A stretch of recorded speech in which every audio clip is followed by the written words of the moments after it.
Hi, David Wallimann here. Thank you for joining me today. Today's Monday. That's Masterclass Day, free Masterclass Day, unless you want to make a donation.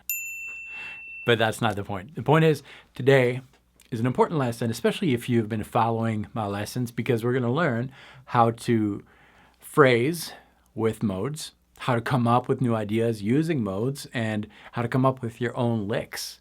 And also how to recycle old licks into something modal. It's simpler than you think, but in order to make the most of this lesson, I hope that you watched last Monday's session in which we talked about learning the modes. If not, still watch this video and then go back to last Monday's. It's going to make more sense, and rewatch this one as many times as you want. But for now, grab your guitar and something to write with. Take notes as you go. I always recommend you do that in these longer videos. Pause the video. This is your session to get better, and it's free. It's the kind of thing that I would usually charge on one-on-one, but I'm not, because you guys are awesome. So grab a guitar, a notepad, something to write, and let's learn how to phrase modally. All right, so here we are. I've got my looper here so that I can experiment with different musical beds as we're building some musical phrases that would fit different modes. In order to make the most of this masterclass, you need to know the concepts that we have studied last Monday. Last Monday we learned the modes, and we learned that the minor modes, most of them can be seen as a minor pentatonic scale plus an additional second and sixth. And the type of second and the type of sixth that we're going to use depends on the formula of the modes that we're dealing with. And I'll remind you as we go in this video. We also learned that the major modes, most of them, at least the church modes, can be seen as a major pentatonic scale with an additional fourth and an additional seventh. And the type of fourth that we have and the type of seventh that we have depends on the mode. That's what we're going to use as we're improvising. Let's say that I want to improvise in Dorian, for example. Well, on my mind, I'm thinking Dorian is a minor pentatonic scale with an additional major second and major sixth. And I can just improvise with the musical words that I'm super used to, minor pentatonic scale. A lot of players use that and are stuck in that mode, and they don't realize how easy it is to graduate to more complex sounding scales, the modes. All they need to do is to play those licks that they acquired, like minor pentatonic. Let's say that I'm in A minor pentatonic, A Dorian. I'm going to create a quick vamp here with my looper.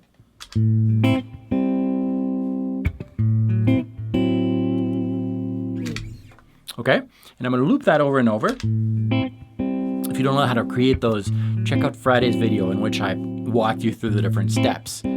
Over this, I can think minor pentatonic scale. It's going to work. All those licks that you're used to playing.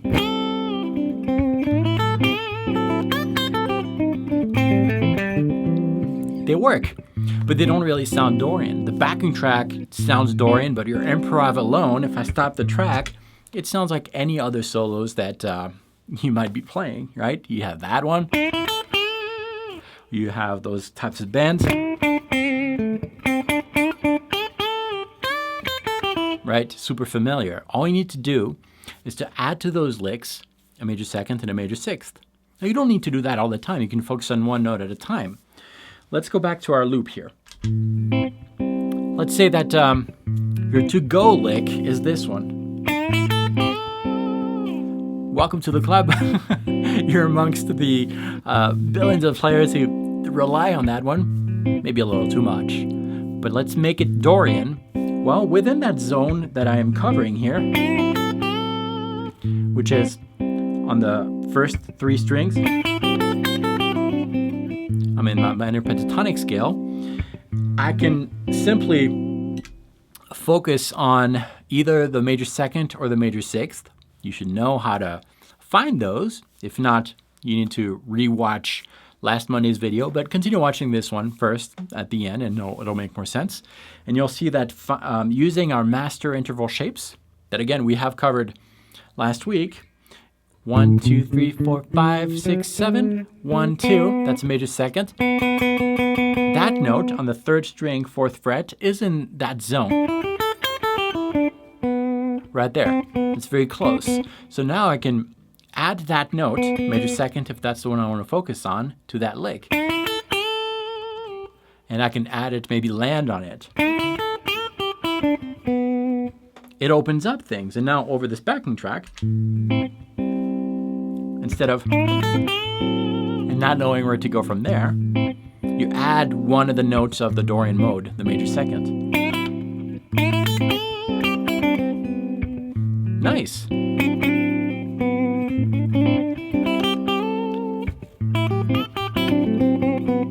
you can do the same with the 6th. 1, 2, 3, 4, 5, 6, 7. 1, 2, 3, 4, 5, 6. Major 6th for Dorian. Nice.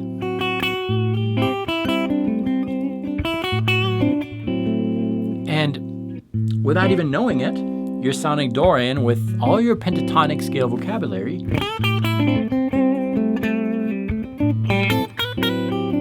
And you're just adding that major 2nd and that major 6th, which you can also find here.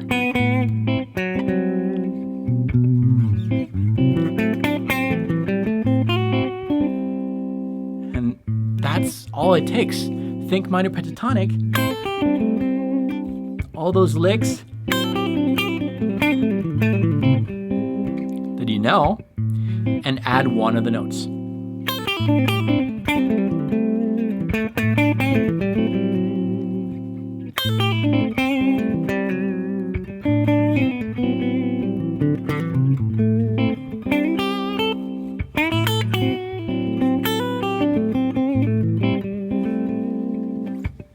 Super simple, right? So we're going to try to phrase with the other 6 modes. We covered the Dorian here, just minor pentatonic plus major 2nd plus major 6th. So again, you need to know your intervals, which you should if you studied last Monday's video. If not, rewatch it. And know that formula. And that's all it takes. Let's take a look at the other minor modes. By the way, what makes a mode minor? You should know that if you followed the previous videos, but what makes a musical element, whether it's a scale, a mode, a chord, a progression, minor is its 3rd. If you have a minor 3rd, you're dealing with a minor musical element. A scale could have major intervals and perfect intervals and augmented everywhere, except for the 3rd, that is minor. It's still going to be in that minor box. So that's really important to know. So we're going to look at the other minor modes. So we covered the Dorian. The Phrygian is also a minor mode. Why? Because it has a minor 3rd. And last Monday we saw that Phrygian is equal to minor pentatonic scale plus a minor 2nd and a minor 6th. So I can now play my minor pentatonic scale.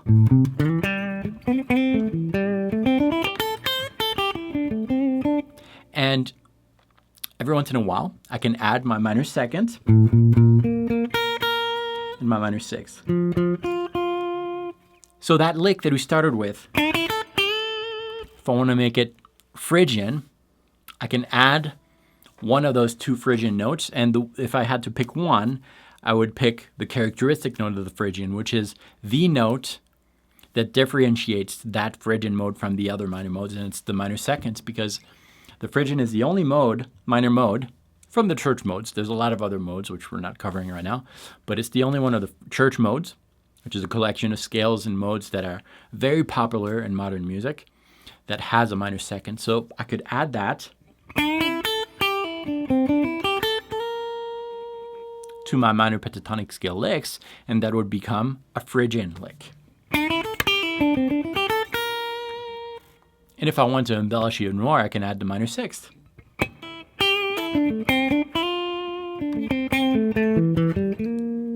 That's very Phrygian-y. Let's create a Phrygian chord progression. So again, if you watched Friday's video, you know what's going on here, but I'm going to basically record a couple chords, just a vamp, nothing too fancy. I'm going to make sure my bass is constant. I'm going to play an A on the bass.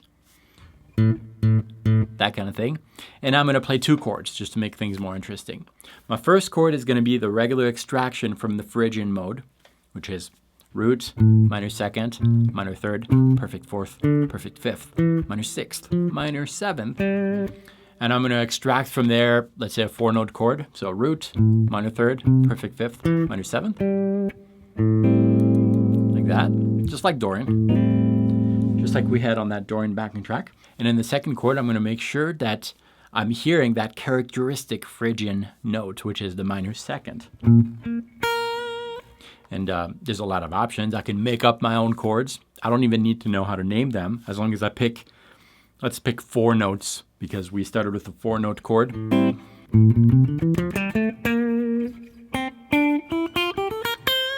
I could pick something like this.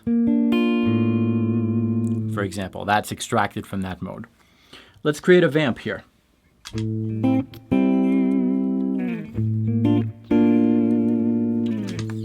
Very Phrygian sounding. If I want to be safe, I could play my minor pentatonic scale. Why? Because I can extract from Dorian, Phrygian, Aeolian, and minor pentatonic scale. Which a lot of players just rely on that, and that's why. Because you find 5 notes in common between those commonly used minor modes, minor pentatonic. So you might think, yeah, I'm playing Phrygian. It sounds Phrygian. It does. But now, stop the backing track. Does it sound Phrygian? No, unless you're imagining this in your mind. But since you're not hearing it, it sounds just minor pentatonic scale. Just like any other blues guy over there, which is great. Blues has a lot to teach us, but it doesn't bring out the color of the particular scale. You need to have that in the back if you're just playing minor pentatonic. So how do we add Phrygian to our minor pentatonic licks? Well, we add the characteristic note of Phrygian, which is minor second, and we can go further and add the minor sixth, because Phrygian is minor pentatonic scale plus minor second and minor sixth. That's Phrygian. So now we can use all our minor pentatonic licks, and every once in a while add that minor second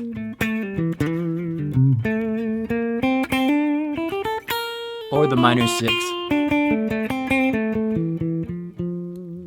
And now if I phrase over that, using that, minor pentatonic scale is a basic scale, a basis for our vocabulary, and then enhancing with some really targeted adjectives that speak Phrygian, I will add the minor second or the minor sixth. Recognize that lick, right? Minor sixth. Minor second.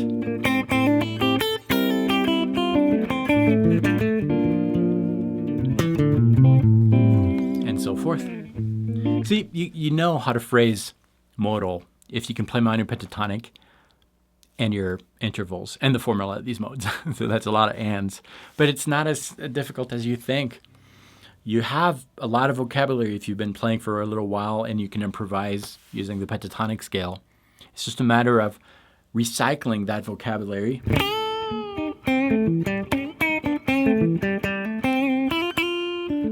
with 2 extra notes.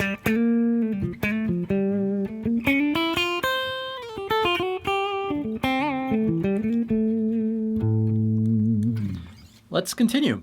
We're going to take a look at the Aeolian mode. Aeolian, also known as the natural minor scale.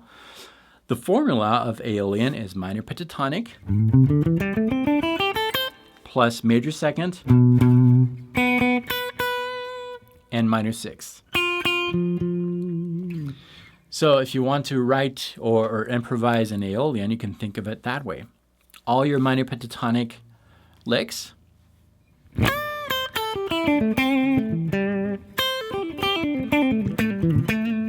plus a major second and a minor C. But all the rest is really minor pentatonic, and I'm just focusing on that first position.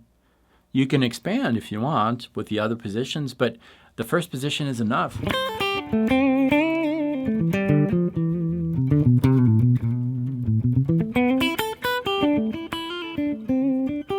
And it takes quicker than you might think to start to become fluent with all this. Let's create a vamp here. So we're in Aeolian. We're going to stay in A because that way it gives your ear a chance to really hear all that. And we're using the same minor pentatonic scale as our basis, which is the first position of a minor pentatonic. We're just adding those additional modal notes, if you will. So Aeolian, if I extract a 4-note chord from Aeolian, I'll have a minor 7th again, root, minor 3rd, perfect 5th, minor 7th. By the way, those 4 notes, root, minor 3rd, perfect 5th, minor 7th, are just 1 note away from the minor pentatonic scale we're using. That explains why the minor pentatonic scale, root, minor 3rd, perfect 4th, perfect 5th, minor 7th, is the perfect scale for a minor 7 chord, because we find within that 5-note minor pentatonic scale, we can extract from it directly a minor 7th chord. So our first chord for Aeolian is A minor 7. We're just trying to keep things simple. And then the second chord, we need to hear the characteristic note or characteristic notes found in the Aeolian. In this case, it's 2 notes. And we covered that in last Monday's masterclass. But if you missed it, if we look at the type of second and type of sixth we have, those are really unique because the major second found in the Aeolian does tell the listener that that's not Phrygian, because Phrygian has a minor second, but it does not tell the listener that you're not in Dorian. If we take a look at the sixth of the Aeolian is a minor 6th. That does eliminate Dorian, but not Phrygian. So we need to hear those 2 notes at some point in our chord progression to know for sure that we're in Aeolian. For this, we're simply going to look at our position, Aeolian position,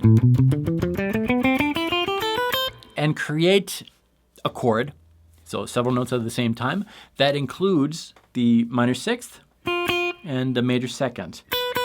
So I could do something like this.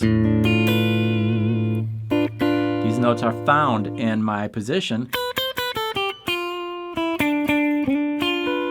And I have my minor 6th and my major 2nd. That'll be our second chord with an A on bass. So let's create a vamp here, an Aeolian.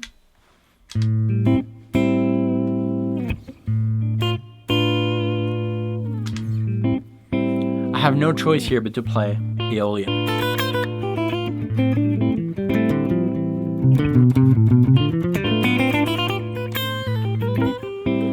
If you want to know more on that, just watch Friday's video where we covered how to create backing tracks or chord progressions that really work in a specific mode or scale. But that's what just happened here. And when you phrase, you think minor pentatonic scale and A. And when you want to add musical adjectives, I love to compare things to vocabulary and words. It just makes more sense. You can add that minor 6th and that major 2nd, which will bring out the color of Aeolian.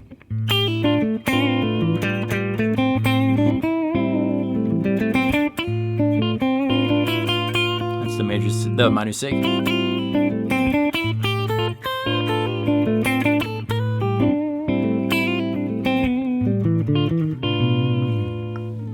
That speaks Aeolian. Okay, the Locrian mode is the 4th one. That's a minor mode because it has a minor 3rd, but we're going to leave it.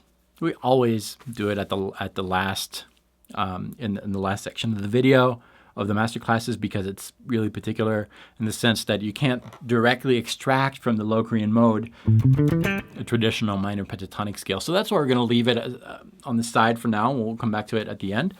But for now, we're going to take a look at the major modes. There are 3, Ionian, Lydian, Mixolydian. But let's start with Ionian. So we know that within the Ionian mode, which you should know because that's the shape we use to figure out the intervals, we find a hidden major pentatonic scale.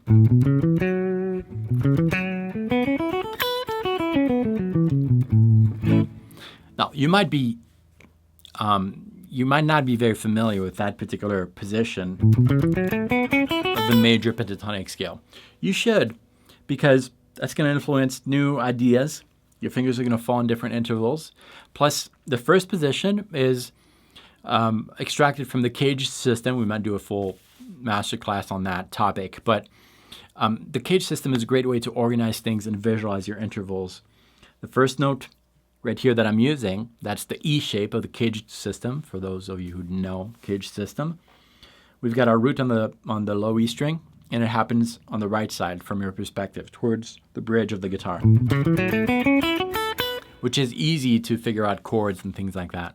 So we've got that for Ionian. I'm going to create a quick vamp. I'm not going to get too much into how to create the vamps anymore. Just watch Friday's video. But we are in A Ionian.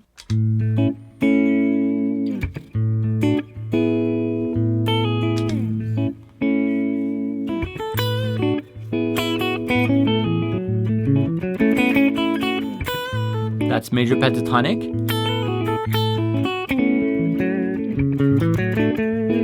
Now it sounds Ionian because of what's being played in the back. If I stop the backing track, it just sounds major pentatonic. To make those musical ideas sound Ionian, I need to add to my major pentatonic scale a fourth and a seventh. In this case, a perfect fourth and a major seventh. And now I can phrase major pentatonic. And every once in a while, add either that major seventh or the perfect fourth, or both.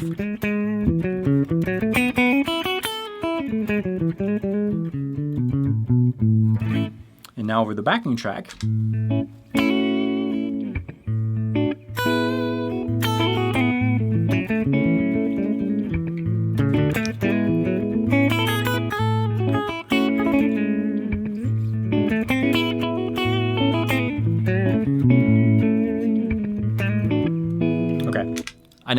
I know. You want to know what that was? Right? I would want to know. It sounds cool. It's easy. It's basically a major seventh arpeggio. And I'm using pinky, ring, middle, index. One finger each. But I'm sweeping it, and I'm reversing it.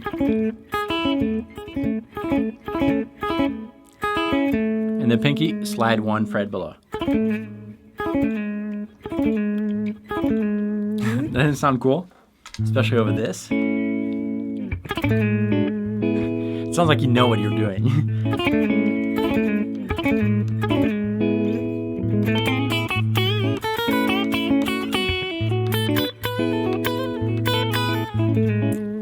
Like that. Okay, so that's the idea for that Ionian phrasing type. Major pentatonic plus perfect fourth plus major seventh. Let's look at the Lydian one. So Lydian is major pentatonic scale plus augmented fourth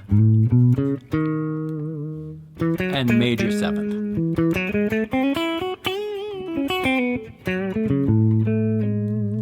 So I'm going to phrase with my major pentatonic scale. And every once in a while, I will add that augmented fourth or that major seventh. Let's create a quick vamp here in A Lydian.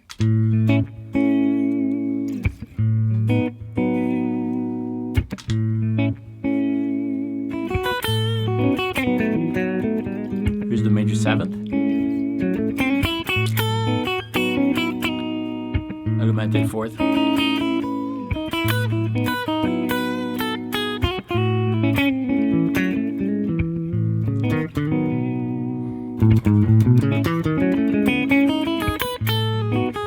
And that would work also there, right? Because it's just playing with major seventh and the notes of the pentatonic scale, major pentatonic, and landing on the major seventh again.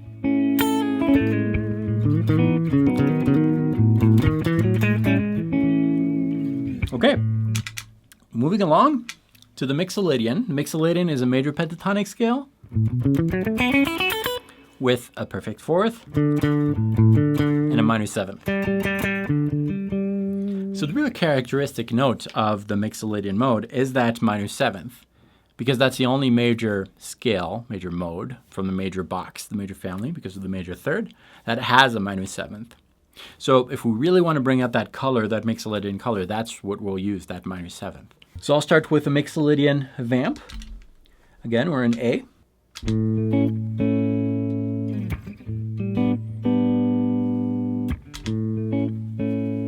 So over this, I could use my major pentatonic scale. It would work.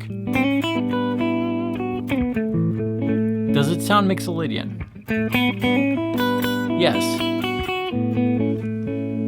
Does it sound Mixolydian now?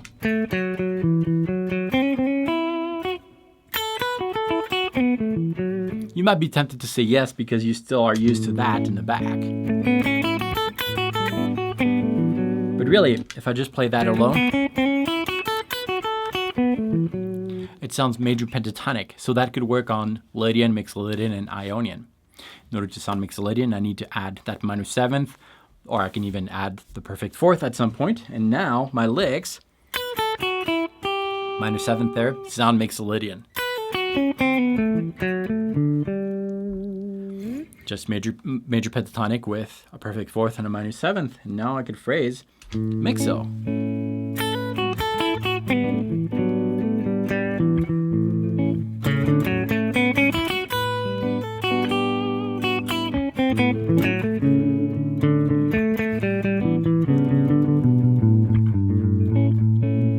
Very Mixolydian sounding.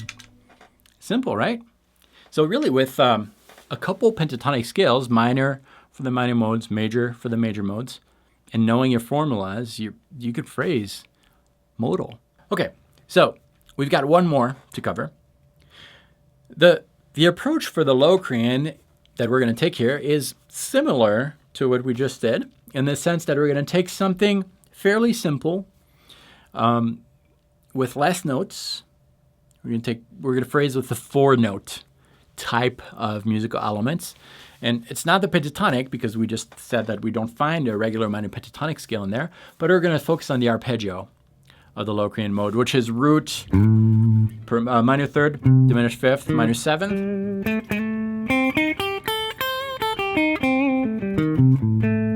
And every once in a while adding some of the missing notes. So if we have root, third, fifth, diminished fifth, minor seventh, we're missing a second, which is minor.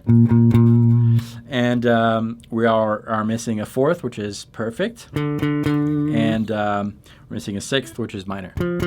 So you can use that. So we're going to create a quick Locrian chord progression.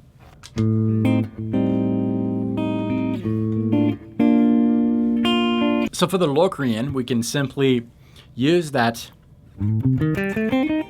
half diminished arpeggio, minor 7 flat 5, and every once in a while add a minor second, a perfect fourth, and a minor 6. And we might have something that sounds kind of like this.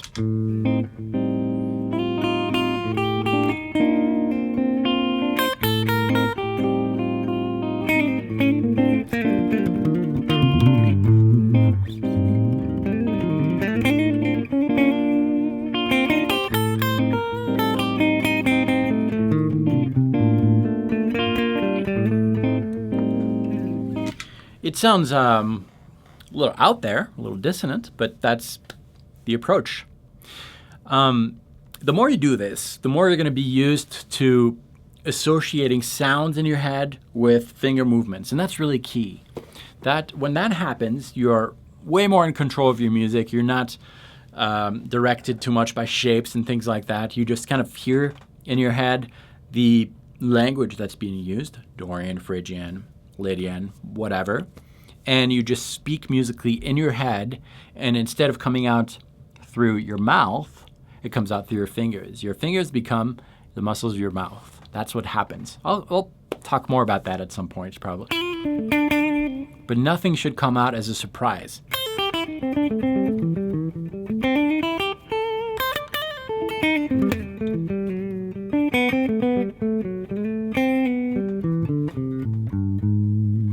all the notes should be expected. And that's where new ideas come. And so obviously there's still mistakes sometimes, because sometimes your concentration kind of stops a little bit and you rely on your fingers too much. And that's where mistakes happen. Oops. That's where things like that happen. But if you slow things down and you get used to really directing your fingers towards the notes that you have in your mind, that's going to eliminate a lot of mistakes. We'll talk about it more in a future video. But that's basically how you phrase with modes and how you build licks using the formula of these modes. Thank you so much for watching this video till the end. I hope you learned something. I hope that inspires you to become a better player, a better musician. Remember that the guitar is just your instrument. There's no like secret songs and licks and things like that in the instrument. All those things come from inside. It's not the pencil that tells a story, but it's the author. Just remember that saying. It's really helpful, I think. If you want to go further, or if you feel like you need more, and if you feel like you can't wait for next Monday's masterclass, and you want a lot of these organized into a step-by-step program, well, I have that. It's the Guitar Infusion course. I have open enrollment regularly, but you need to be on the list for the next open enrollment, which will happen in a couple weeks. And in the meantime, I will teach you about the music theory DNA. I have a worksheet for you, a free course, completely free. Even if you sign up to my newsletter for other things before, sign up to that. You're not going to get double emails. This will just tell me that you want the music theory DNA worksheet, and I will teach you how to use it. Just go to guitarinfusion.com, watch the video there. I'll explain a little more, and you enter your email and your name, and you'll get the worksheet. And I will start teaching you how to use it. I do that every Monday. So sign up today and you will get the first video next Monday, whatever that next Monday is. Thank you for watching these videos. Share these around. Yeah, that's what I want you to do. I'll see you next time. Thank you. See you next time. Bye. Salut.